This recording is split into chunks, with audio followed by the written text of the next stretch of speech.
أعوذ بالله من الشيطان الرجيم. بسم الله الرحمن الرحيم. السلام عليكم ورحمة الله وبركاته. الحمد لله رب العالمين، والصلاة والسلام على أشرف الأنبياء والمرسلين وعلى آله وصحبه أجمعين. اللهم ربي يسر ولا تعسر يا كريم. اللهم ربي يسر ولا تعسر يا كريم. اللهم ربي يسر ولا تعسر يا كريم. اللهم ربي اشرح لي صدري ويسر لي أمري واحلل عقدة من لساني يفقه قولي. اللهم فقهنا في الدين وعلمنا بتأويل واهدنا صراطك المستقيم، صراط الذين أنعمت عليهم من النبيين والصديقين والشهداء والصالحين وحسن أولئك رفيقا يا أرحم الراحمين. أما بعد. Syukur kepada Allah Subhanahu Wa Taala, tuan-tuan yang dirahmati Allah, tuan-tuan haji, puan-puan hajah, semua hadirin dan hadirat yang hadir pada malam ini, yang sebahagiannya tadi dimaklumkan untuk menguruskan jenazah sahabat kita yang baru dipanggil Allah Subhanahu Wa Taala. Kita doakan mudah-mudahan Allah berikan keberkatan, limpah kurnia, kasih sayang, rahmat Allah. Allah berikan keampunan dan tempatkan beliau bersama dengan orang-orang saleh, insya-Allah. Amin, Allahumma amin. Insya-Allah satu hari nanti dan satu masa yang akan datang kita akan mengikuti di belakang mereka, insya-Allah.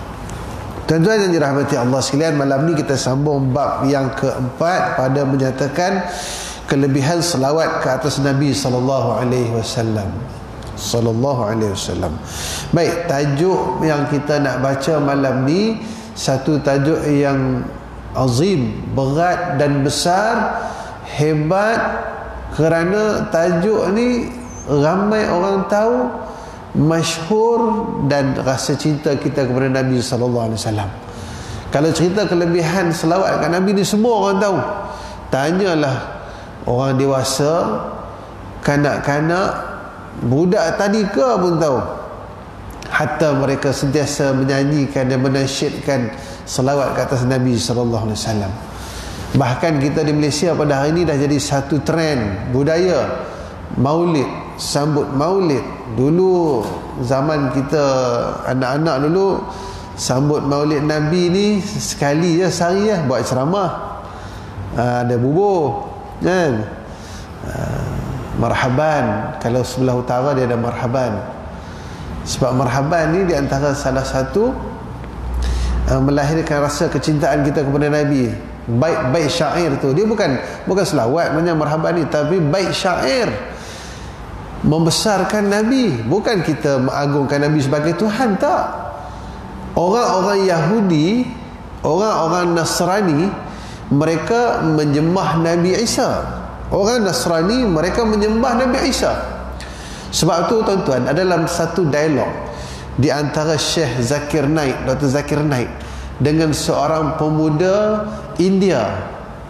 Di satu negara lah saya tengok dalam siaran tu, dia ni adalah pemuda Kristian.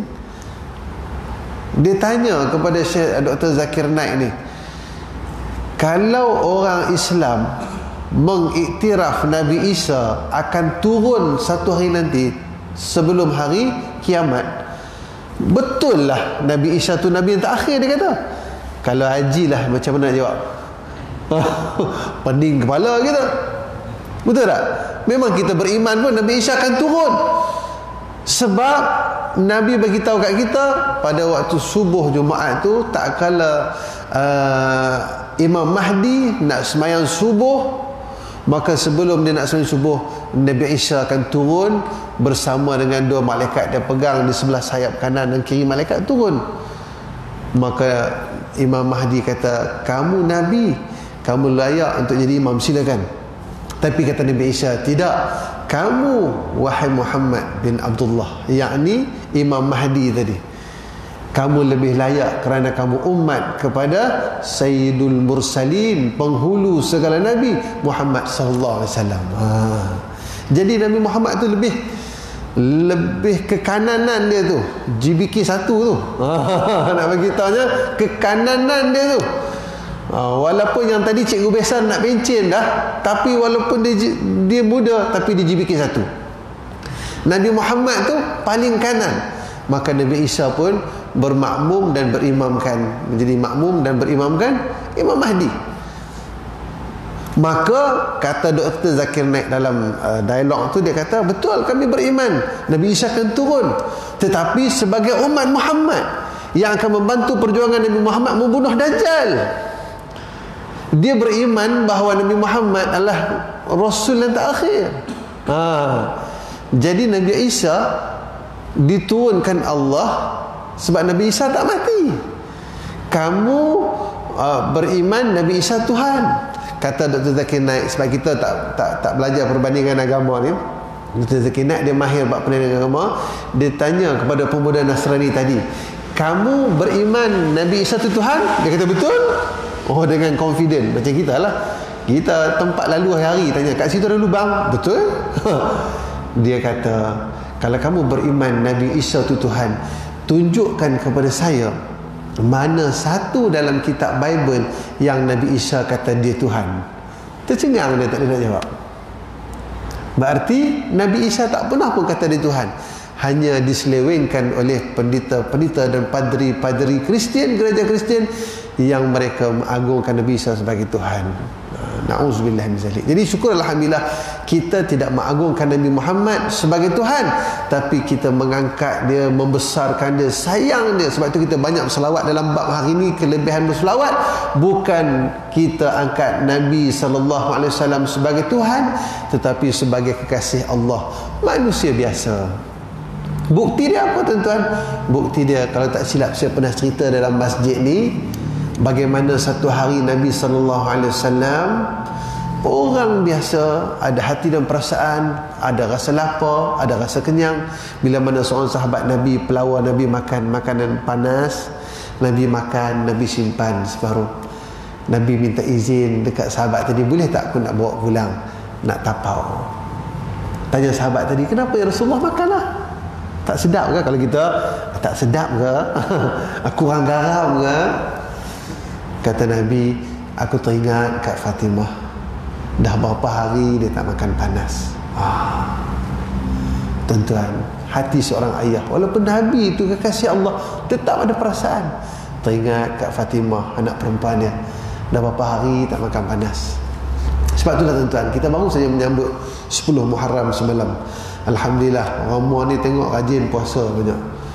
Dia punya niat puasa tu, azam tu kunci jam. Bangun pukul 4.30 pagi, selalu qiyam 4.30, pukul 4 pagi 3.30 bangun dah, sebab nak puasa.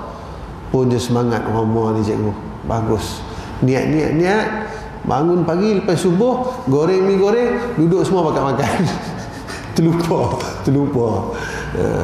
Tapi tuan-tuan, yang tak sempat puasa pun tak apalah. Di antara yang dianjurkan pada 10 Muharram ni, kita menyantuni anak-anak yatim, lapangkan rezeki kepada ahli keluarga. Kalau biasa bagi makan mi goreng kosong je, 10 Muharram tu bagilah mi goreng ayam. Kalau biasa tu makan bubur je, 10 Muharram bagilah makan pizza ke, macam tu lah. Tapi kalau hari-hari dah pizza, takkan lagi nak ingatkan pizza, bagilah makan chicken chop ke apa. Wallahu a'lam. Jadi syukurlah tuan-tuan. Baik, kita sambung masuk dalam kitab kita, dalam bab menyatakan kelebihan selawat kepada Nabi SAW. Sebab apa saya cerita sikit mukadimah pasal Nabi Isa tadi, nak bezakan antara kita umat Muhammad dengan kaum Nasrani yang kufur kepada Allah. Mereka mengangkat Nabi Isa sebagai Tuhan, tapi kita tidak. Kita agungkan sebab Nabi Muhammad tu kekasih Allah. Kita akan baca dalam kitab nanti sebab apa kita digalakkan berselawat. Bismillahirrahmanirrahim. Dan iaitu, yakni selawat itulah, dan iaitu yakni selawat, jika daripada Allah Ta'ala maknanya rahmat, Dan jika daripada yang lainnya, yakni daripada malaikat dan lain daripada malaikat itu, maknanya doa, seperti bertepatan dengan firman Allah, Bismillahirrahmanirrahim, ya ayyuhalladzina amanu sallu alaihi wasallimu taslima. Sadaqallahul azim. Dalam Al-Quran Allah dah bagi tahu, yang ni masyhur tiap-tiap kali Jumaat pun kita duk baca, Bilal pun duk baca, yang maksudnya ya ayyuhalladzina amanu, wahai orang-orang yang beriman. Allah cakap kat kita semua, Allah pesan, dan Allah ajak. Allah kata apa? Sallu alaihi wasallimu taslima. Selawatlah kamu ke atasnya dan salam sejahtera ke atasnya. Nya ni Nabi Muhammad. Sesungguhnya kata Allah, kami dan para malaikat, yakni kami ni Allah, kami dan para malaikat juga berselawat dan salam ke atas junjungan besar Nabi Muhammad sallallahu alaihi wasallam. Seolah macam satu perhimpunan, raja tengah bercakap, raja kata, ikutlah cakap penghulu kamu ni. Saya pun kalau penghulu keluar arahan saya ikut. Sultan kata macam tu, seolah-olah nak bagi tahu tu, sultan pun dengar cakap penghulu, hampa kena ikut lah. Macam tu lah, kamu semua kena ikut. Tapi ni bukan arahan suruh ikut, arahan suruh selawat ke atas Nabi. Sebab Allah kata, aku dan juga jemaah menteri aku ni, malaikat-malaikat semua pun berselawat dan memberi salam kepada Nabi Muhammad sallallahu alaihi wasallam. Tuan-tuan, sebagai tambahan, ada orang pernah tanya, sebab dalam satu program saya bagi kursus untuk pegawai tabung haji. Jadi orang tabung haji ni dia tanya, sebab apa? Sebab orang tabung haji ni sebenarnya tuan-tuan lebih kurang 10% je aliran agama, pegawai bimbingan haji. Yang lain tu engineer, accountant, kejuruteraan, marketing, macam-macam lah. Jadi bila sebut orang tabung haji ni, kita orang awam ni, ni pegawai tabung haji, alim lah, macam tok guru lah. Dia tanya macam-macam. Dia kata, ustaz, kami tak tahu nak jawab. Saya perakaunan, ustaz. Ya, tak apalah. Apa ceritanya? Macam ni, dia kata, ni ada jemaah tanya, bila kita pergi Mekah ni, macam mana kita nak terima orang kirim salam kat Nabi? Kan kebesaran dia salam kat Nabi.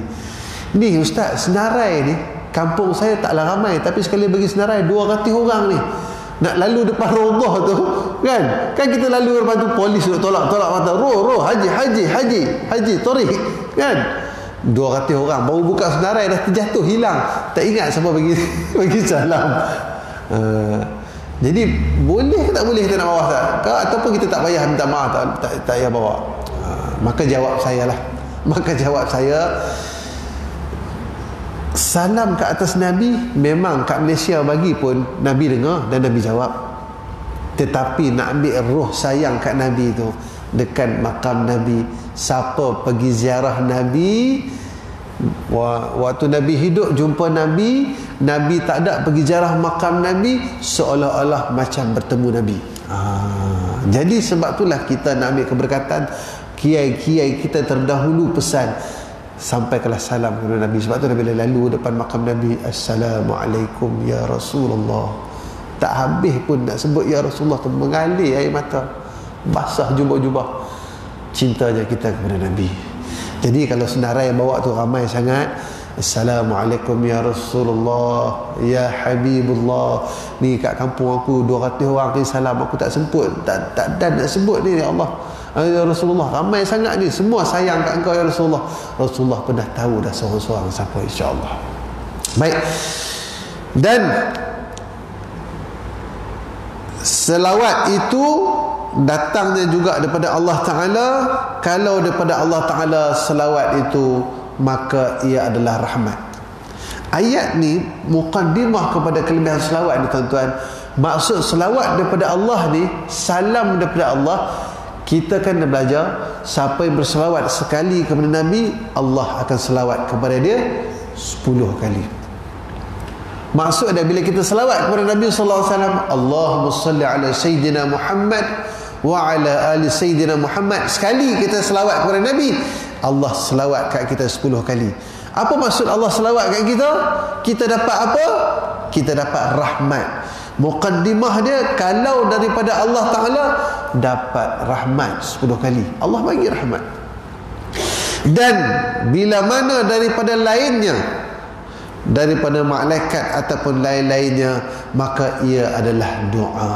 Malaikat pun berselawat 10 kali kat kita, sebab Allah selawat 10 kali kat kita kerana kita selawat sekali dekat Nabi. Maka malaikat pun selawat balik kat kita, selawat dan salam ke atas kamu 10 kali. Selawat daripada malaikat kita tadi membawa maksud doa para malaikat. Ya Allah, salam sejahtera kat dia, ya Allah. Ya Allah, sejahterakan dia, ya Allah. Selamatkan dia lah, ya Allah. Sebab itulah bila nak mula ujian kereta, start kita ni nak jalan jauh ni, nak balik raya ni contoh kan, orang sini balik raya sebelahnya kan, kot-kot ada sini balik Kedah kan. Saya pergi apa nama, Masjid Kampung Raja ke Paguh tu, rupanya orang Kedah ada 2-3 orang sana duk cerita kat saya. Nak balik tu jauh, waktu raya jam kan, pesan dah kat cucu-cucu anak-anak ni, hang kencing siap-siap, saat lagi dekat arena ramai, hang jangan duk kencing lah. Kita pun bagi kencing semua, bang makan bungkus makanan ni nak balik jauh. Bismillahirrahmanirrahim. Allahumma salli ala Sayyidina Muhammad wa ala ali Sayyidina Muhammad. Bismillahilladzi la yadurru ma'a ismihi syai'un fil ardi wa la fis sama' wa huwas samiul alim. Ustaz enjin kereta, ready semua? Okey, balong baca doa. Balong pun baca doa lah, sekolah pondok ni. Doa naik kenderaan. Jalan tak sampai 5 minit, muka merah yang kecil tu. Ni kenapa tu adik? Adik kenapa muka merah tu? Nak terkencing. Kita pula muka merah. Aku dah suruh kencing dah 2 kali dah kencing kat rumah tadi. Berhenti.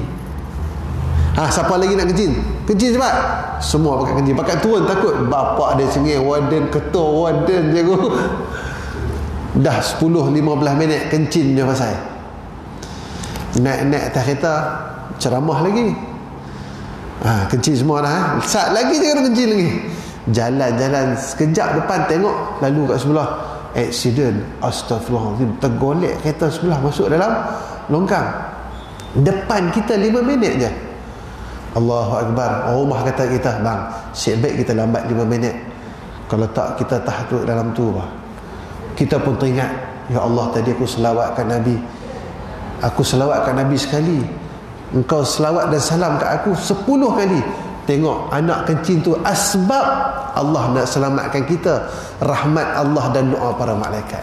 Jadi jangan marah kat cucu kita duk kencing banyak kali ataupun dia kencing atas tilam. Nak bagi tahu je, kita selawat kat Nabi tadi, malaikat 10 kali doa, ya Allah selamatkan dia ni, ya Allah. Lambat 5 minit, bini kita pun perasan, ya Allah sik baiklah bang. Kalau tidak kita tergolek dalam tu, kita pun teringat balik, Allah syukur, alhamdulillah, berkat selawat kepada Nabi. Ini bukan baca kitab ni bagi ceramah nama ni. Baik, nak bagi tahu je mukadimah ni, nak bagi tahu kalau Allah selawat kat kita, rahmat turun. Kalau malaikat selawat kat kita, doa keselamatan kat kita 10 kali. Bayangkan kalau sehari 100 kali. Sekali ke 10, 1000 kali malaikat doa kat kita. Siapa ada rasa kencing manis, darah tinggi tu, cuba try tak payah makan ubat, selawat banyak sikit tu. Minta maaf nanti doktor marah kat saya pula, saya gurau je. Baik, sambung. 10 karamah orang berselawat. Karamah ni kemuliaan, karim. Jangan dia ingat tok keramat lah. Karamah ni karim, kemuliaan. Kata pengarang kitab Syekh Ali Al-Kalantani, 10 kemuliaan orang berselawat. Berdasarkan kitab Syekh Al-Fasi daripada Syarhul Dalail Khairat, dia merujuk pada kitab Syekh Al-Fasi bahawa terdapat 10 kelebihan orang yang berselawat, 10 kemuliaan.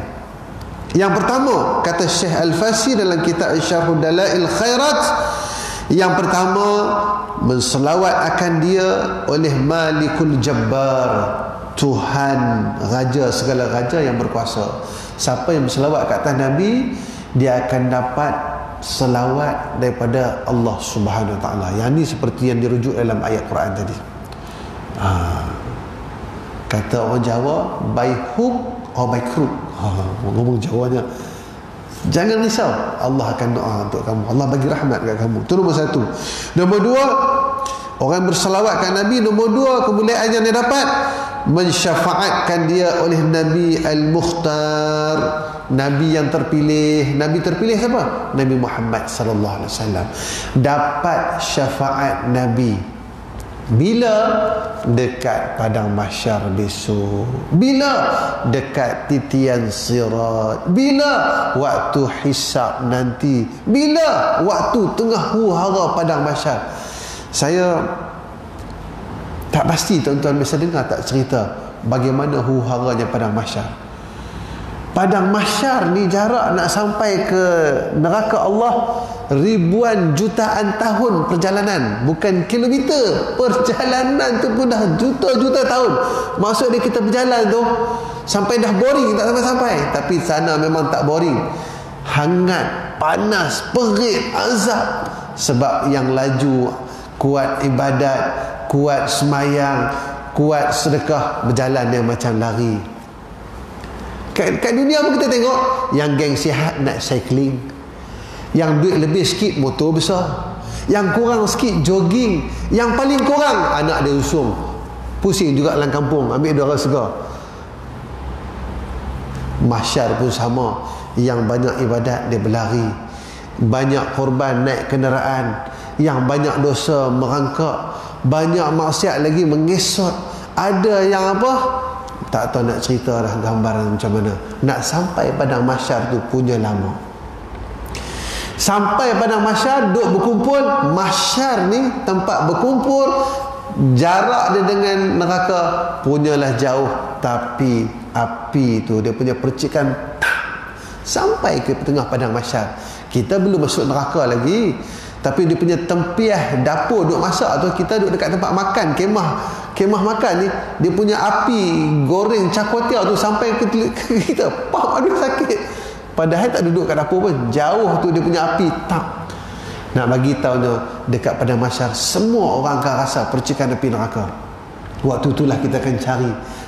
Pendek cerita tuan-tuan, hanya syafaat Nabi sallallahu alaihi wasallam akan dapat menyelamatkan, menepis percikan api neraka.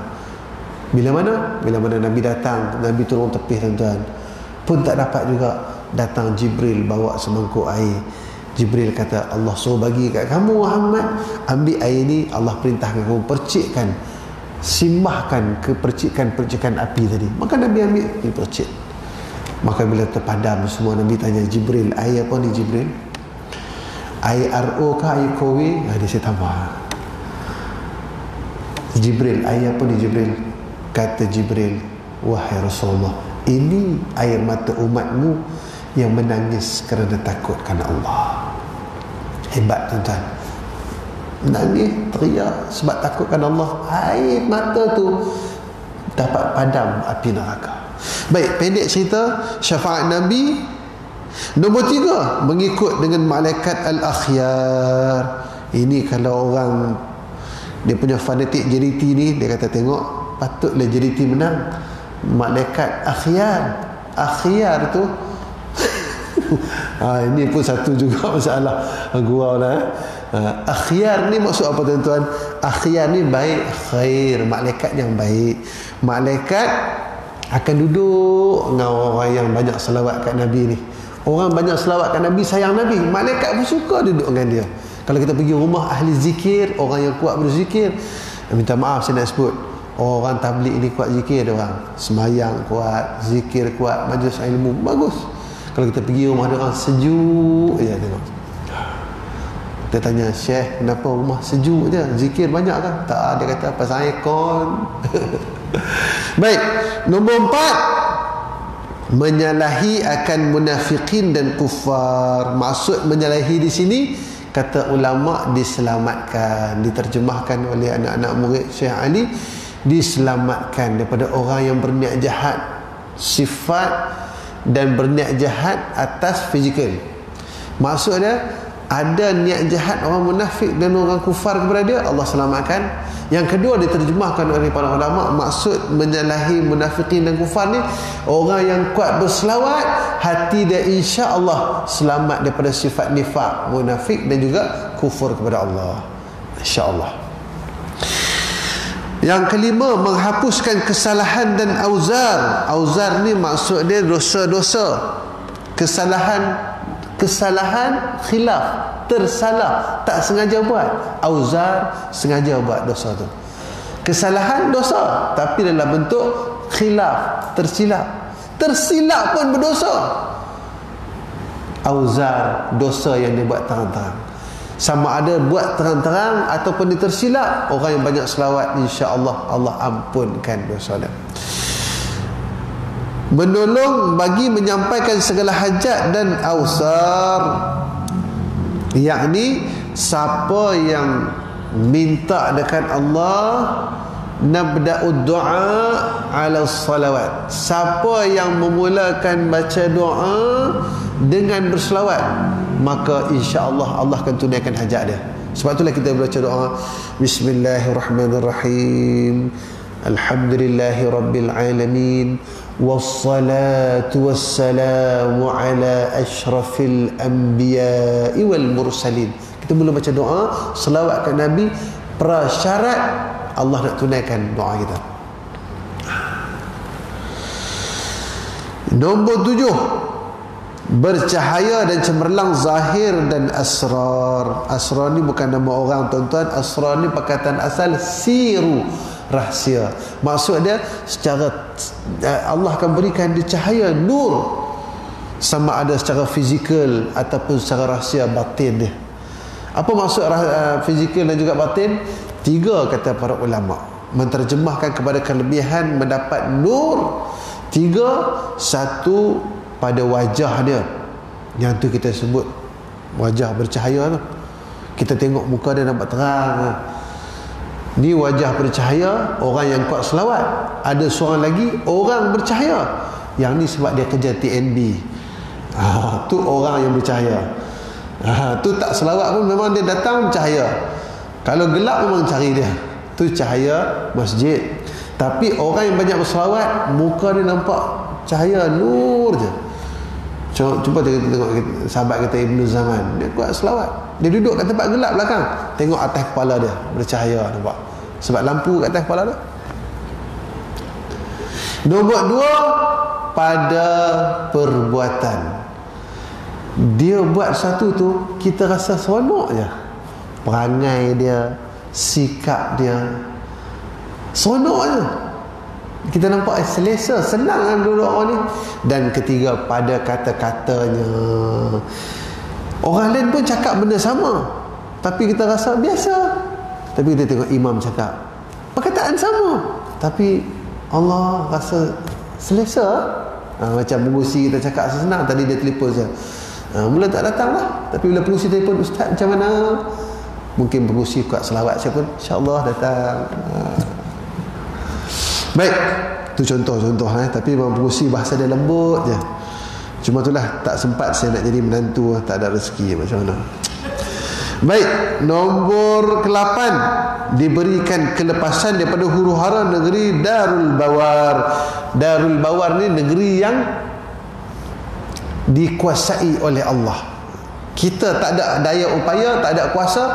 Negeri yang berkuasa adalah waktu itu Allah. Negeri apa?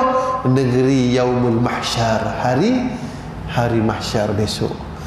Akan diberi kelepasan daripada huru-hara waktu padang mahsyar. Orang tengah kelang kabut cari amalan, duk tambah bonus ni, downline ni, upline downline ni, duk tambah bonus nak cukup bagi nak masuk syurga. Dia Allah berikan kelepasan. Sebab apa? Orang yang banyak berselawat, Allah berikan dia kelepasan. Nombor 9, memasuk akan negeri Darul Qarar. Darul Qarar ni tempat apa? Tempat keputusan, mizan Allah. Diberikan, dia dapat masuk tempat keputusan selepas mizan adalah syurga ke neraka. Maka diberikan keputusan dapat masuk syurga. Qarar, tempat yang banyak harta, yakni syurga. Banyak taman, banyak harta, banyak kemewahan. Kat syurga, niat saja terus main. Macam tu. Nombor 10, mendapat salam, yakni perlindungan daripada Tuhan Rahim Al-Ghaffar. Al-Ghaffar ni Tuhan yang Maha Pengampun. Tuan-tuan yang dirahmati Allah, ni adalah 10 yang diceritakan bagaimana Allah berikan kemuliaan kepada orang yang banyak selawat. Saya nak cerita nombor 5 sikit tuan-tuan. Tadi baru baca. Ni nak cerita satu-satu tak banyak, tapi saya nak cerita nombor 5, menghapuskan dosa-dosa. Tuan-tuan tahu tak, seperti yang disebutkan dalam kitab ni, orang banyak berselawat kepada Nabi, Allah berikan keampunan dosa. Bahkan bukan sahaja orang yang berselawat dapat keampunan, orang yang mendengar tu pun dapat juga. Diceritakan pada zaman Imam Hasan Al-Basri. Imam Hasan Al-Basri ni adalah ulama salafus salih, tabi'in. Pada zaman Imam Hasan Al-Basri, satu hari datang seorang perempuan tua kepada Imam Hasan. Perempuan tua ni baru saja kematian anak perempuan dia. Dalam keadaan dia datang menangis, sedih. Iyalah, anak perempuan dia baru mati. Siapa tak sedih, tuan-tuan? Anak perempuan baru mati. Semalam saya tengok kat Facebook, dapat berita kematian anak 21 tahun. 21 tahun pun anak juga kan. Kepada guru saya Al-Fadhil Ustaz Hasan, barakallahu fi, insya-Allah, orang Kelantan. Anak dia umur 21, saya tak pastilah, mungkin anak dia bongsu kot, meninggal lemas. Kalau tuan-tuan tengok dekat TV, rasa ada kot. Anak guru saya lemas. Rupanya dia ni tengah program gotong royong. Semalam kan hari Ashura, dia orang gotong royong, buat program gotong royong. Dia tengah puasa Ashura. Yang mana puasa Ashura ni, Nabi doa dekat Allah, aku mengharapkan, kata Nabi, aku mengharapkan Allah berikan pengampunan dosa-dosaku yang lalu. Doa Nabi tu. Sebab itulah orang berebut-rebut puasa hari Ashura ni. Di samping kelebihan lain, insya-Allah Allah berikan pengampunan dosa yang lalu. Baru umur 21, tuan-tuan. Dia gotong royong. Bila masuk tengah hari dekat nak zuhur, kawan-kawan tak puasa pergi makan. Dia orang sediakan makan. Dia puasa, dia kata tak apalah, aku nak pergi sejukkan badan, pergi tepi sungai nak mandi. Tak kala tu Allah panggil dia. Ni yang kata puasa kat dunia, buka kat akhirat ni. Allahu Akbar. Dahlah di antara puasa yang amat dituntut. Allah berikan kelebihan pengampunan pula, insya-Allah, berdasarkan doa Nabi. Puasa kat dunia, tadi sahur pagi tadi kat dunia dengan bapak dia, tengok-tengok berbuka dengan para salihin di syurga Allah. Allahu Akbar. Amin, Allahumma amin. Baik, sahabat kita yang petang tadi pun, mudah-mudahan Allah Ta'ala berikan kepada dia pengampunan, insya-Allah. Hari yang baik, bulan Muharram, bulan Allah, tuan-tuan. Baik, Imam Hasan Al-Basri ni datang perempuan tua tadi. Dia kata, wahai Imam Hasan, aku rindu sangat dekat anak perempuan aku. Macam mana ni anak perempuan mati? Maka Imam Hasan pun mendengar cerita daripada dia. Tak lama lepas tu, tuan-tuan, datanglah perempuan tadi dengan mengamalkan beberapa amalan yang diajarkan. Menangis-nangis dia cerita ke Imam Hasan Al-Basri. Dia kata, wahai Imam Hasan, aku bermimpi berjumpa dengan anakku.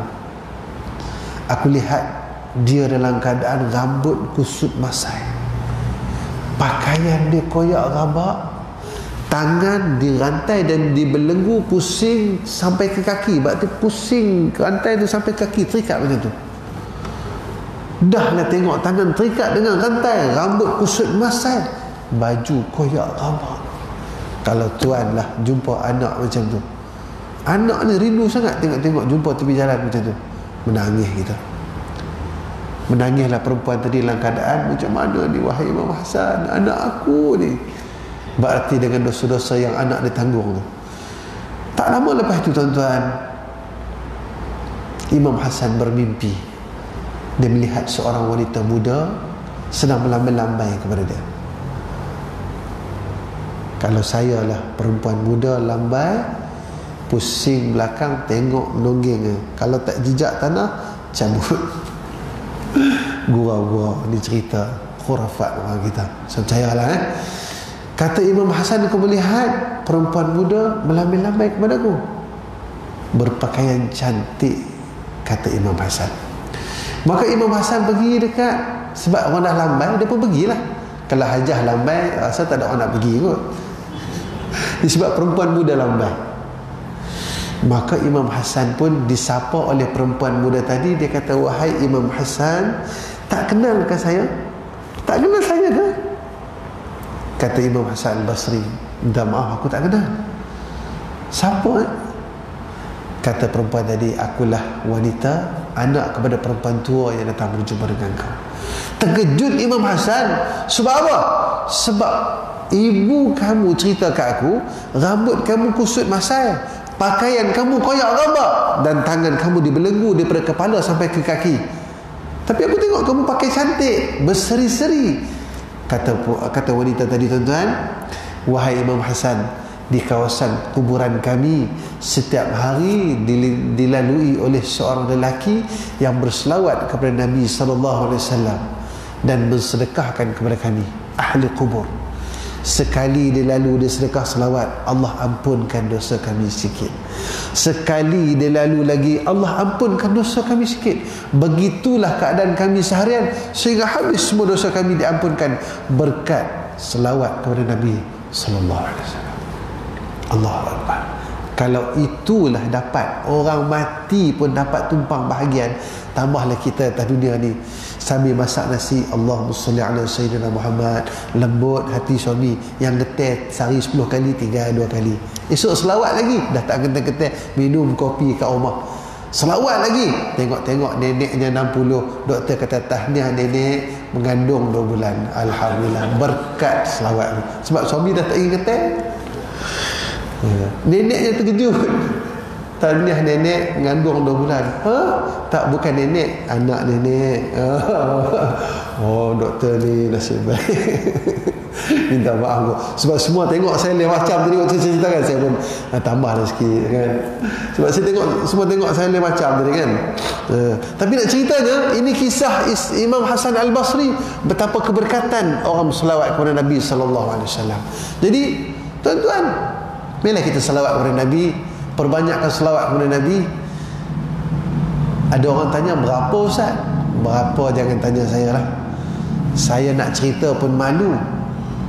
Saya nak cerita pun malu. Sebab ahli ilmu, dia kena cerita apa yang dia buat. Saya malu tuan-tuan, tak sampai 101 saya buat sehari. Itu pun macam Piramli kata, kadang-kadang. Tapi selalunya jarang-jarang. Tapi yang kerapnya memang tak ada. Tapi alhamdulillah buat masa ni taklah kata boleh istiqamah. Tapi insya-Allah saya nak ajak tuan-tuan buat macam saya buat. Saya pun buat, kadang-kadang buat, kadang tak buat. Tapi saya nak ajak, mudah-mudahan saya ajak tuan-tuan ni, saya pun dapat sama kuat semangat. Nombor 1, jangan tinggalkan tahlil la ilaha illallah 100 kali. Sehari 100 kali. Nombor 2, selawat kepada Nabi, Allahumma salli ala sayyidina Muhammad wa ala ali sayyidina Muhammad 100 kali. Yang ketiga, istighfar 100 kali, astaghfirullahalazim. Dan yang keempat, jangan tinggal sayyidul istighfar, subuh 3 kali, maghrib 3 kali. Maghrib tak kisahlah malam ke apa ke. Sayyidul istighfar ni apa? Allahumma anta rabbi la ilaha illa anta khalaqtani wa ana abduka wa ana ala ahdika wa wa'dika mastata'tu a'udzu bika min syarri ma sana'tu abu'u laka bi ni'matika alayya wa abu'u bi dhanbi faghfirli fa innahu la yaghfiru dzunuba illa anta. Yang ni sayyidul istighfar. Jadi tuan-tuan, saya cerita yang saya mampu buat je lah. Bukan nak ni apa, saya beritahu tu terang. Saya pun kadang-kadang PKP tu, sebab tak pergi mana, duduk dalam rumah, nak keluar tak berani, tu boleh maintain dan boleh pegang kunci kereta ni. Harap anak yang selawat kita duduk senyum kot jauh ya. Tapi sajak sama-sama lah kita, jomlah. Kalau boleh tiga yang keempat ni jangan tinggal, insya-Allah. Sebab apa? Mudah-mudahan saat sampainya sakaratul maut kita mampu untuk menyebut la ilaha illallah. Baik, keuntungan orang berselawat menurut pandangan dalam kitab Hadaiq Al-Anwar, terdapat 41 kelebihan. Ni cerita tentang kelebihan. Jadi bab ni tuan-tuan, bab selawat ni dia panjang. Dia ceritakan kelebihan apa semua. Sagi kat belakang dia akan bagi kisah-kisah yang berlaku. Kemudian dia bagi cadangan-cadangan berapa kali selawat yang dianjurkan. Jadi sebelum sampai belakang tu saya cerita dululah yang saya dapat. Kita boleh balik amalkan. Boleh tuan-tuan Ada orang dia mampu 100 buat 100. Ada orang 10 je Ustaz. Selawat 10, tahlil 10, istighfar 10. Tak apa buat. Yang paling penting istiqamah, setiap hari buat. Satu lagi, jangan tinggal tuan-tuan, lepas subuh la ilaha illallah wahdahu la syarikalah lahul mulku wa lahul hamd yuhyi wa yumit wa huwa ala kulli syai'in qadir 10 kali. Itu kalau boleh jangan tinggal. Lepas maghrib 10 kali la ilaha illallah wahdahu la syarikalah lahul mulku wa lahul hamd yuhyi wa yumit wa huwa ala kulli syai'in qadir. Barang siapa yang mengamalkan selepas subuh, nescaya Allah akan memelihara dia daripada segala kemudaratan sampai ke malamnya. Barang siapa mengamalkan 10 kali, insya-Allah Allah akan pelihara dia daripada kemudaratan sampai ke subuhnya. Wallahu a'lam. Hanya Allah Taala mengetahui dan Maha berkuasa. Baik, sambung. Okey, berapa? Habis dah. Kalau habis kita berhenti kat situ lah. Minta maaf lah. Malam ni pakai spek nombor 2, dia tak apa nak clear sikit. Dia tak apa nak nampak. Jadi jam pun jauh tapi bukan kelemahan jam saja.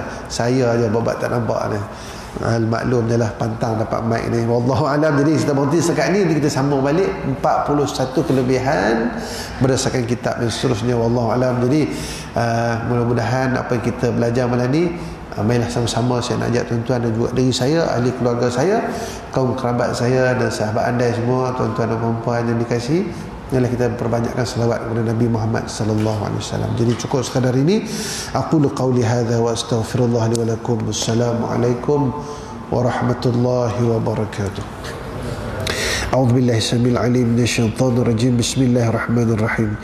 الحمد لله رب العالمين والصلاة والسلام على أشرف الأنبياء والمرسلين وعلى آله وصحبه أجمعين. اللهم فقهنا في الدين وعلمنا بالتأويل واهدنا صراطك المستقيم.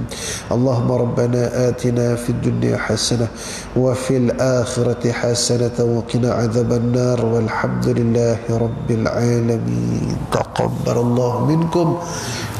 تقبل يا كريم.